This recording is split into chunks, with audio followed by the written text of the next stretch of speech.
کے بگاڑ گئے۔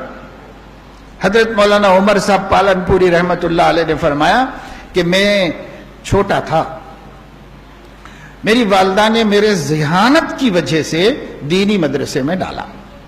ماشاءاللہ ان کی والدہ دیہات کی ایک خاتون تھی، لیکن کتنی سمجھدار تھی اس کا اندازہ کریں وہ مولوی لوگ جن کے سب کے بچے اسکولوں میں پڑھ رہے اس زمانے میں۔ ہر مولانا یہ کہہ رہا ہے بھائی ہم کیا پائے بول کے پڑھ کے لکھ کے بابا عالم بنائے، مدرسے میں 2000 مل رہے وہاں 3000 ہونے، کیا اپنے بچوں کو تو اچھا پڑھاؤ لکھاؤ۔ اللہ ماشاءاللہ اکثر علماء کے بچے عصری تعلیم ہی حاصل کر رہے نا۔ ذرا سوچئے کہ حضرت مولانا عمر پالنپوری کو ان کی خالہ بمبئی میں رہتی تھی، پالنپور میں ان کی ماں رہتی تھی۔ وہ چھوٹا گاؤں تھا، اب بھی کوئی بہت بڑا شہر نہیں ہے، وہ اس زمانے میں چھوٹا گاؤں تھا۔ یہاں سے لا کے بمبئی میں ایک مشنری اسکول میں اپنے بچوں کے ساتھ شریک کر دیا۔ 2 سال مولانا پڑھے وہاں پر۔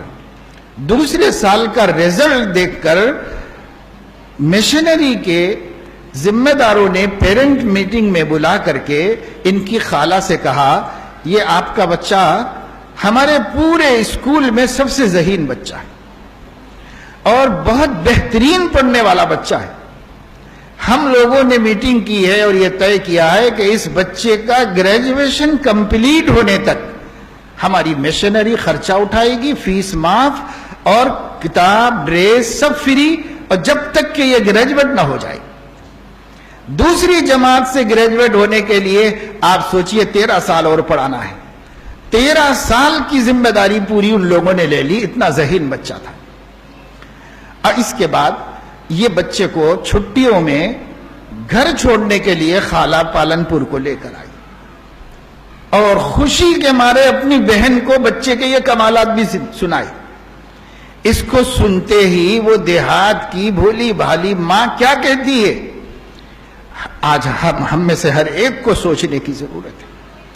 وہ بھولی بھالی ماں اپنی بہن سے کہتی ہے بہن میرا بچہ اتنا ہوشیار ہے، اتنا ذہین ہے، اتنی تعریف ہوئی اس کی، اگر ایسا ہے تو اب اس کو میں دین کی تعلیم دلاؤں گی، میں دنیا کی تعلیم نہیں دلاؤں گی۔ یہ اب وہ بہن بولی کہ میں بول کے غلطی کری ان لوگ کو تو بچہ اچھا قابل بن جاتا، خاندان کی عزت ہو جاتا، دولت آتا، کماتا اور بڑا، لیکن میں تو بتایا اب وہ بضد رہی کہ نہیں مجھے تو دین ہی پڑھانا ہے، اگر میرا بچہ ذہین ہے میں اس کو ضائع نہیں کروں گی، اس کو اللہ کے کام میں لگاؤں گی۔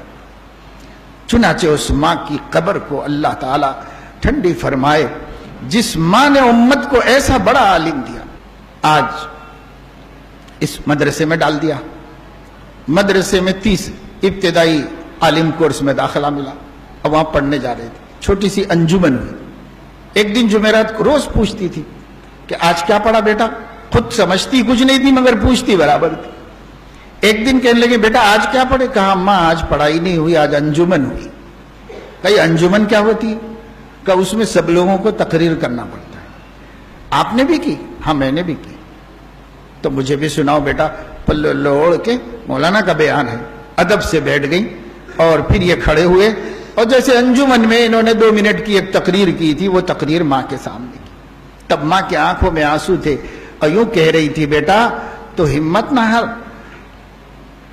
آج تو نے صرف ایک اپنی اماں کو، ایک آدمی کو تقریر سنائی ہے، انشاءاللہ میرے اللہ نے چاہا تو 4 لاکھ آدمیوں کو سنائے گا۔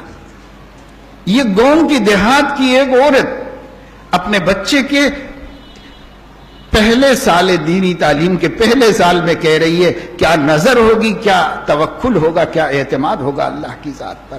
جس جذبے سے اس نے مدرسہ بھیجا تھا اللہ پہ یقین تھا اس کو، میرا بچہ 4 لاکھ آدمیوں کو یہ زبان سے کیسے نکلا، اور شاید ہی مولانا کا کوئی جلسے میں خطاب ایسا ہوگا جس میں 4 لاکھ سے کم لوگ ہوں گے، کوئی خطاب ایسا ہوگا، تو اللہ پاک نے ایسا کام لیا۔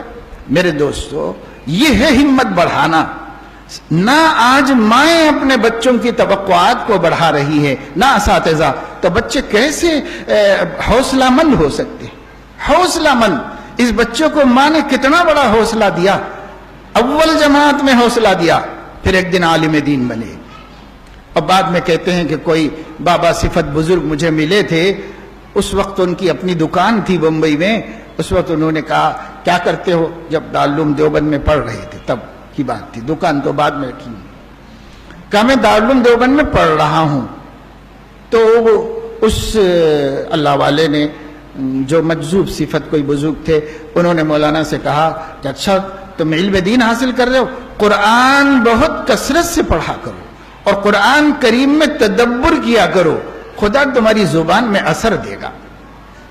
تو مولانا کہتے ہیں اس کے بعد سے میں نے قرآن میں بہت تدبر کیا، اور جنہوں نے ان کا بیان سنا ہوگا یا یہ یوٹیوب پر آج بھی موجود ہے سن لو کہ کتنا قرآن پڑھتے تھے وہ اپنے بیان میں، آدھا بیان اردو میں تو آدھا قرآن کی تلاوت، اور غضب کی آواز اللہ نے دی تھی، بہترین تجوید اللہ تعالیٰ۔ تو قرآن پڑھتے دلوں میں اتار دیتی تھی، زلزلہ پیدا ہو جاتا تھا لوگوں کے اندر جب وہ قرآن تلاوت کرتے تھے۔ تو قرآن میں تدبر کیا۔ آج ہمارے حفاظ کا حال یہ پورے سال قرآن نہیں پڑھتے۔